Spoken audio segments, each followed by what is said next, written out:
हे अर्जुन, जो भक्त जिस प्रकार मेरी शरण लेते हैं मैं उन्हें उसी प्रकार वैसा ही अनुभव कराता हूं। सभी मनुष्य सभी प्रकार से मेरा ही अनुसरण कर रहे हैं, मेरे मार्ग का अनुसरण कर रहे हैं। कल चर्चा हुई थी कि जैसे आप भाव करेंगे भगवान वैसा ही आपको अनुभव कराएंगे। अर्जुन भगवान श्री कृष्ण के प्रति सखा भाव रखते हैं, तो देखो भगवान उनके सारथी बन गए। भगवान सारथी बन गए, बहुत सरल शब्द में कह दिया गया, लेकिन स्थिति तो देखो। भक्त ऊंचाई पर बैठा हुआ है, पादुका के पास सबसे ऊंचे भगवान बैठे हुए हैं। ये था माम प्रपद्यन्ते, सखा माना भगवान। सखा सोच बल त्यागहु मोरे, सब विधि घटब काज में तोरे। जो भगवान कहते हैं वो करके दिखाते। घटब, कितना घट गए। ध्येयम सदा परिभवनम अभीष्ट दोहम तीर्थास्पदम शिव विरंच नुतम शरण्यम। वो भगवान वहां बैठे जा अर्जुन जी की पादुका है। क्या सब विधि घटब काज में तोरे। ऐसा कौन स्वामी होगा जो अपने सेवक के लिए ऐसे उतर जाए, घट जाए, अपनी महिमा से उतर जाए। कभी रोना नहीं आता किसी को। मेरे साथ प्रभु कितनी कृपा कर रहे हैं, कभी रोना नहीं आता है। कैसा कपटी संसार है। गुरुदेव अपनी महिमा से उतर करके, नीचे उतर करके हमारे जैसे बनकर हमसे संभाषण करते हैं, हमें प्यार दुलार शासन करते हैं। कभी एकांत में किसी को गुरु के प्रति रोना आया? मोटे मोटे आंसू सामने गिरते देखते हैं अपनी वासना की पूर्ति के लिए, अपने मन की शांति के लिए, हमारे मन को सुख मिले। बस कभी ये रोते कि अहो कृपालु करुणामय, आपका कैसा स्वभाव है, हे स्वामिनी आपका कैसा स्वभाव है। कभी ऐसा नहीं। विश्वामित्र जी भगवान के प्रति शिष्य भाव किया तो भगवान शिष्य बन गए। अगर थोड़ा भी विलंब पुष्प लाने में हुआ तो भगवान डर रहे थे कि गुरुदेव की संध्या पूजा में विघ्न न हो जाए, गुरुदेव की जो सेवा में थोड़ा भी समय लगा तो डर गए भगवान। शिष्य भाव, जैसा भगवान के प्रति भाव करोगे वैसा ही भगवान आपके सामने आ जाएंगे। अनंत ब्रह्मांड भगवान ने ही अपने आप से ही रचा है। कितना विलक्षण भजन का प्रभाव होता है कि अनंत ब्रह्मांडों का स्वामी आप जो भाव करोगे वैसा आ जाएगा बन के। अगर आप भगवान को भोग रूप में चाहेंगे तो भोग रूप में भी आ जाएंगे। ऐसा ही है, बड़े कृपालु हैं। जिस रूप में आप चाहेंगे भगवान आ जाएंगे। आप आज भी जो कामना करते हैं ना, मेरे भगवान ही आपकी पत्नी बने हुए हैं, पुत्र बने हुए हैं, आपका परिवार बने हुए, आप पहचान नहीं पा रहे हैं। जो हम कामना करते हैं ना कि आज ये, तो भगवान वही बनकर आ जाते हैं, वही पदार्थ बनकर आ जाते हैं, वही व्यक्ति बनकर आ जाते हैं, वही वस्तु बनकर आ जाते हैं। यद्यपि भगवान ही है, दूसरा कोई नहीं है। वही अपने आप को प्रकट किए हैं। उपनिषद में आता है एकाकी न रमते। खेलने की इच्छा हुई तो दूसरा कोई हो तो खेले, तो अपने आप को इतने रूपों में खेल में फैला दिया। एकाकी न रमते, भगवान ने अपने एकोहम बहुश्यामा, मैं ही बहुत रूपों में हो जाऊं, और वो अपने आप से अपने आप में खेल रहे हैं। 3 खेल हो रहे हैं यहां प्रगट में।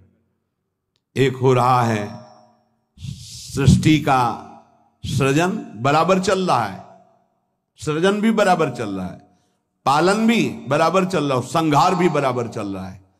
सृजन होता जाता है, पालन होता जाता है, संहार होता जाता है, सृजन होता जाता है, पालन होता, संहार, ये बराबर लीला चल रही है। किसका सृजन? अपने आप से अपने आप का सृजन। किसका पालन? अपने आप से अपने आप का पालन। और किसका संहार? अपने आप से अपने आप के ऊपर संहार लीला, किसी और की नहीं है, वही है। आप भी वही हैं, पर नहीं समझ पा रहे। भगवान ने कहा यथा तथा, अर्थात मुझे जैसे बचता मैं वैसे, ये यथा माम प्रपद्यन्ते तास तथैव, यथा तथा। भाव और लगन, जिस तरह की आपकी लगन है और जिस तरह का भाव है, वैसे ही भगवान अनुभव में आते हैं। जब आप घोर विषय चिंतन करते हैं तो भगवान विषय रूप में आ जाते हैं। गाढ़ चिंतन विषय का तो विषय रूप में आ जाते हैं। सलाह दे देंगे आपको, देखो ये विषय जो मैं ही हूं, इसको प्राप्त करना है तो ऐसे चलो, ऐसे प्राप्त करो। वो भले आप निषिद्ध चिंतन कर रहे हैं, जब ज्यादा हठ करेंगे तो आपको वही सलाह देने लगेगा हित। आप ऐसा करो, ऐसे से ऐसा कर लो, ऐसे से ऐसा कर लो। और जब पिटाई होगी तब आपको फिर उपदेश करेगा, कहा था नहीं माने तो सलाह दी थी, अब मान लो। हित का बड़ा ही कोमल स्वरूप है।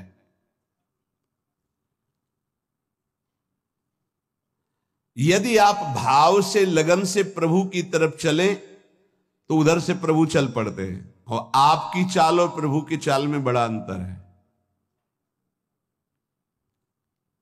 त्रिभुवन में सबसे तेज गति चलने वाला मन है, वायु से भी अत्यंत वेगवान मन है। जैसे वायु यहां से बंबई उसको जाने में कुछ समय लगेगा, लेकिन मन को अगर आप बंबई गए हैं, पहुंच गया। मन से भी वेगवान गरुड़ जी हैं, जो भगवान के वाहन हैं, वो मन से भी वेगवान है और गरुड़ से भी वेगवान भगवान की गति है। तो जब उपासक भाव और लगन से चलता है तो बहुत जल्दी भगवत प्राप्ति क्यों हो जाती है? बोले दरिया दूषण दास में नहीं राम में दोष। भगवत प्राप्ति में दोष आपका है जो आप देरी कर रहे हैं, भगवान की तरफ से नहीं। जन चाले इक पावणो हरि चाले 100 कोश। एक कदम भक्त भगवान की तरफ चले तो 100 कोस भगवान भक्त की तरफ चल देते हैं। 100 को उनका वेग है ऐसा, वो अपने कदम से एक कदम तो ब्रह्मांड पार कर दिए। आपका भाव और लगन, भाव में तो विषय भरा है, लगन लगी भोगों की तो बार बार वही आ रहे हैं भोग रूप में, दूसरा कोई नहीं। पर जब भोग रूप से आप विषयों का सेवन करते हैं तो फिर नरक रूप से भगवान मिलते हैं, रोग रूप से भगवान मिलते हैं, दंड रूप से, जलन रूप से भगवान मिलते हैं। भगवान का कौन सा रूप आपको पसंद है? आनंद? तो छोड़ो इसे, आनंद सिंधु प्रभु के रूप का ध्यान करो, उनका नाम जप करो। भगवत प्राप्ति में कोई बाधा नहीं डालता, साधक स्वयं बाधा को स्वीकार करता है। क्योंकि भगवत प्राप्ति के लिए जो तुम्हें समझ दी गई है उसका प्रयोग नहीं कर रहे। भोग सामग्री देखी, समझ कह रही कि नहीं इससे बहुत विलंब हो जाएगा, भगवत प्राप्ति नहीं होगी, आप ये अनसुनी कर दिए, उसे भोग लिए। किसकी गलती रही? आपकी। आपने अपनी समझ का आदर ना करके और भोगाकर्षण का आदर कर लिया।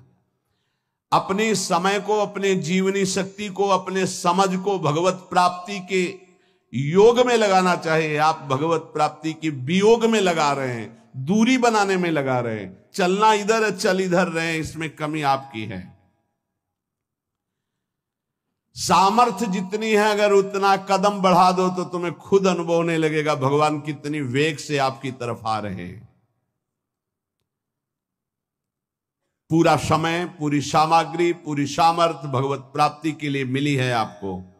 पूरा समय, पूरी सामग्री, पूरी सामर्थ्य भोग प्राप्ति में लगा रहे हैं आप, देख लीजिए।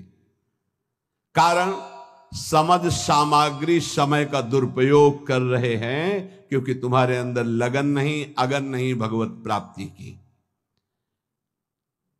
भक्ति किसी साधन विशेष से नहीं प्राप्त होती, कर्मों से नहीं प्राप्त होती, भगवान की पूर्ण शरणागति से होती है। कई बार इनकी चर्चा हुई, पूर्णता कैसे होती है। हे हृदय से प्रभु की शरण, यदि परमार्थ में उतरे हो तो चैन नहीं है। यहां दरस बिन दुखन लागे नैन, जब से तुम बिछुरे प्यारे कबो न पायो चैन। बेचैनी बढ़नी चाहिए। जब बेचैनी बढ़ती साधक में कृपा से, तो वो समझता है परेशानी बढ़ रही है और उसको मिटाने के लिए भोगों में उतर जाता, खत्म। अरे वही बेचैनी तो विरह बनती है, तुम समझते कहां हो। जब आपके अंदर जलन होती, बेचैनी होती, घबराहट होती है, तो वही जाकर विरह बनती है। हा प्राणनाथ, अब जिया नहीं जा रहा आपके बिना, वही भगवत साक्षात्कार कराती है। आप समझ नहीं पा रहे, आपको लग रहा है मेरे साधन में कमी हो गई जो बेचैनी बढ़ रही। यही साधन की परिपक्व अवस्था है जो बेचैनी बढ़ रही। प्यारे समझिए, आपका हृदय तो जलता है, आप में जो अशांति सी महसूस हो रही है, अभाव सा महसूस हो रहा है, ये कृपा हुई है आपके अंदर। यही अभाव आपके अंदर ऐसा भाव पैदा करेगा कि आप चिल्ला चिल्ला कर रोने लगेंगे, प्रियाजू अब रहा नहीं जा रहा, सहा नहीं जा रहा, अब आ जाइए। बन गई बात।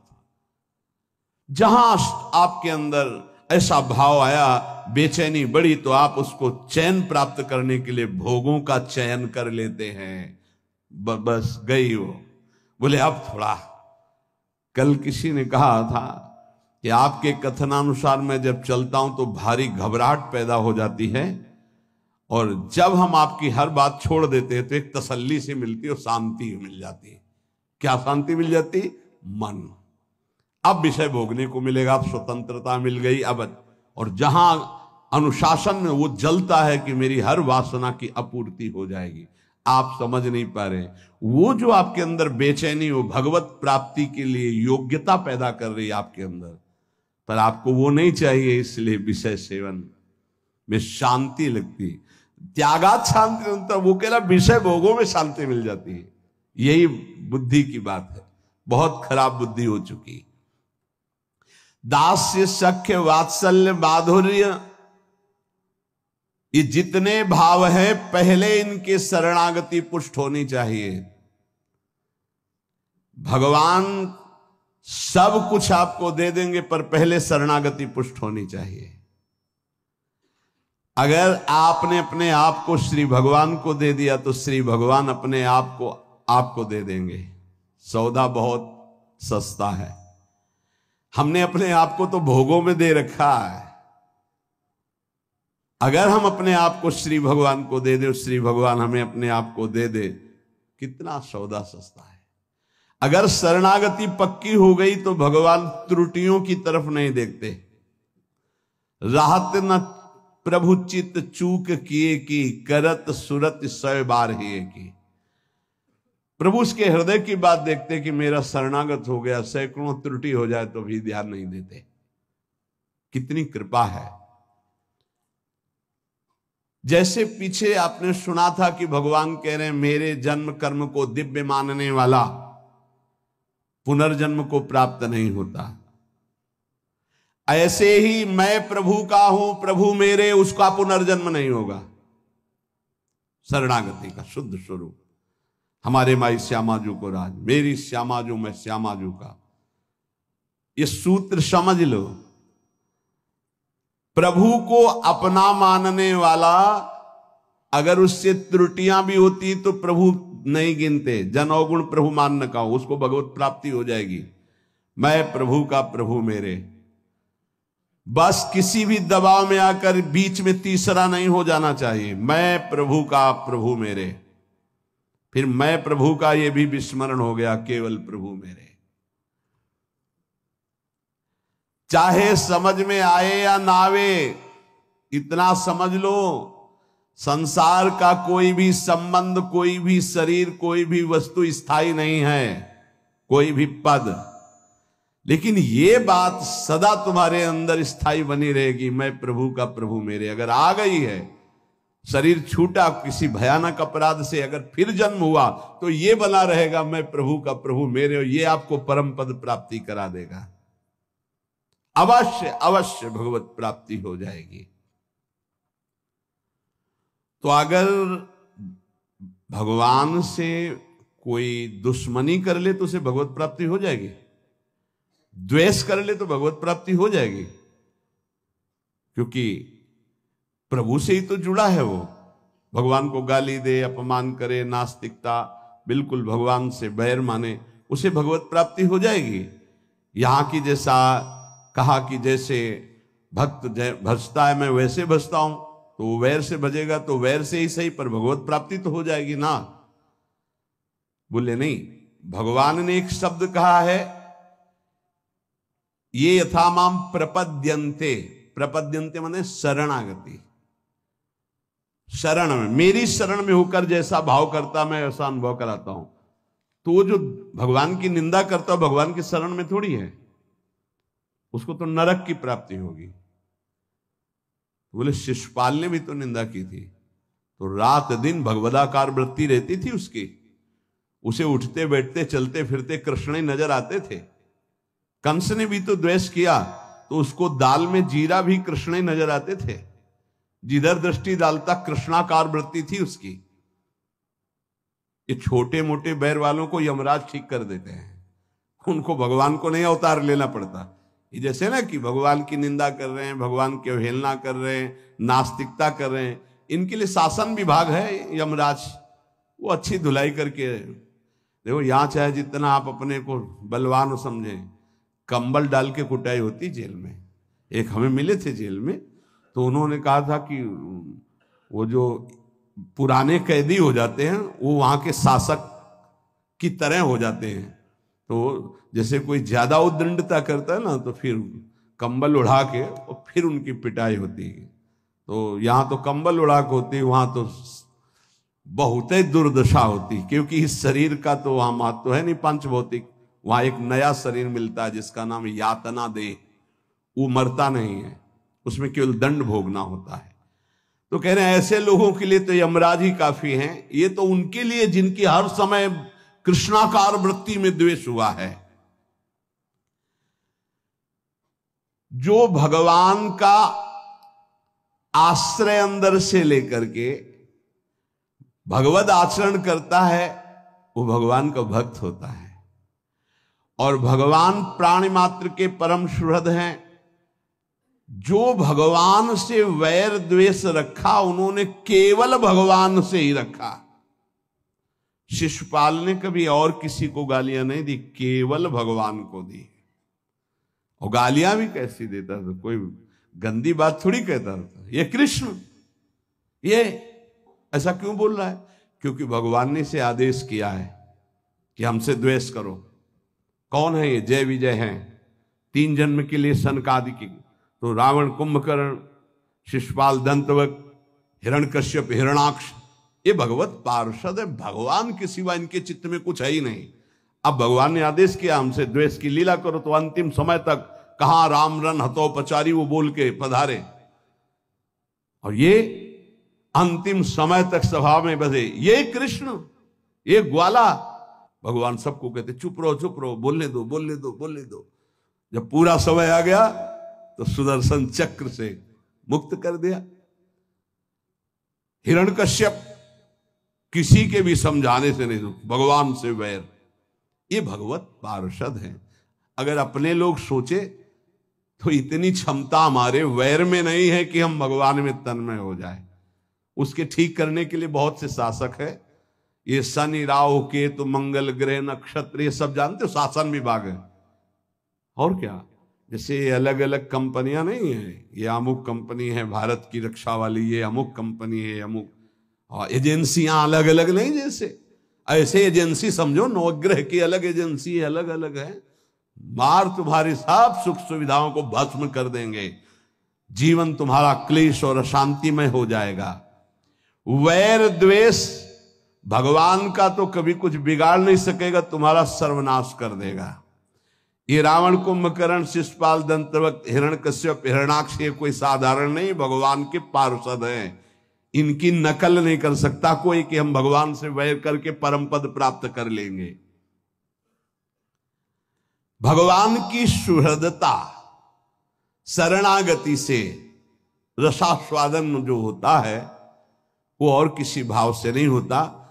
पर अगर कोई कर ले, कामाद द्वेषाद भयात स्नेहाद यथा भक्तेश्वरे मनः आवेश तदघम हित्वा बहवस तद गतिम गताहा। काम से भगवान का चिंतन करना, कितने सुंदर भगवान है। कभी ऐसा होगा इनकी अजान बाहु हमें अपने गले लगाएंगे, कितनी सुंदर कपोल है, कितनी सुंदर इनकी अलकावली, कितने सुंदर नेत्र हैं। ये इतने सुंदर हैं कि दंडकारण्य के अस्थिमात्र हो रहे शरीरा जो ऋषि थे उनके हृदय में भी श्रृंगार रस जग गया। पुरुषोत्तम भगवान श्री रघुनाथ जी को देखकर जब वनवास में थे वैसा लगा कि प्रभु मुझे आलिंगन करें। भगवान दृष्टि में कहा कि इस समय मर्यादा पुरुषोत्तम अवतार है। उस श्रृंगार रस में भर गए थे सब ऋषि भगवान की उस सुकोमल भुजा देख करके, वो सौंदर्य रूप देख कहा कृष्णावतार, कृष्णावतार। वो सब गोपी बने आके। जब सियाजू का ब्याह श्री राम जी से हुआ तो मिथिला की जितनी सखियां थी सब सिया जी के सौभाग्य की सराहना कर रही थी। ऐसे दूल्हा, वैसे ही सुंदर दूल्हा रूप महाराज, जिधर दृष्टि जाए वह उधर ही सबको चित्त को चुरा ले। तो सियाजू की सब सखियां कोई बोल तो पाई नहीं, पर सबके मन में था कि क्या कभी ये हमें अपने हृदय से लगाएंगे ऐसे, क्या कभी हम इनका साथ प्राप्त कर पाएंगे। जो सियाजू को सौभाग्य मिल रहा है मैं इनकी सखी हूं, क्या। तो राम जी दृष्टि से देख के इशारा करते कि इस समय मर्यादा पुरुषोत्तम अवतार है, एक हमारा अवतार होगा द्वापर में लीला पुरुषोत्तम प्रेम में। आओ सबको निमंत्रण दे, आओ वहां आपकी हर चाह पूरी होगी। दृष्टि से देखना, मंद मुस्कुरा देना, बाहु प्रसार परिरम, आओ आलिंगन ही नहीं परिरमन, गाढ़ आलिंगन, नृत्य, उच्छिष्ट का पान करना, अधरामृत का पान करना। जिस समय भगवान रास मंडल के अंतर ध्यान होने के बाद जब प्रकट हुए तो गोपीजन ने एक चूनरी डाल दी अपनी, चूनरी के ऊपर चूनरी। जब उस पे बैठे तो सुखदेव जी कह रहे ओहो, साधना से परम पवित्र किए हुए बड़े बड़े योगींद्र मुनींद्र अपने हृदय में जिनका ध्यान धरने की चेष्टा करते परीक्षित, वो भगवान गोपियों की ओढ़नी पर बैठे। एक और वेद की ऋचाएं नेति नेति कह के वर्णन करते हैं उनका प्रभु कभी साक्षात आलिंगन करने का अवसर मिला। आओ कृष्णावतार में दंडकारण्य के ऋषि, मिथिला की सखिया और श्रुति, जो वेदों की ऋचाएं, वो साक्षात गोपी भगवान उनका जो भाव है उसी सुख को प्रदान कर रहे हैं। किसी भी तरह से भगवान काम और द्वेषाद, द्वेष भी ऐसा कि केवल भगवान से हो, बस दूसरा नहीं। इतनी अनन्यता तुम्हारे द्वेष में हो, दूसरे से द्वेष नहीं, केवल भगवान से। कामाद द्वेषात भयात, भयभीत होकर के भगवान का चिंतन होना।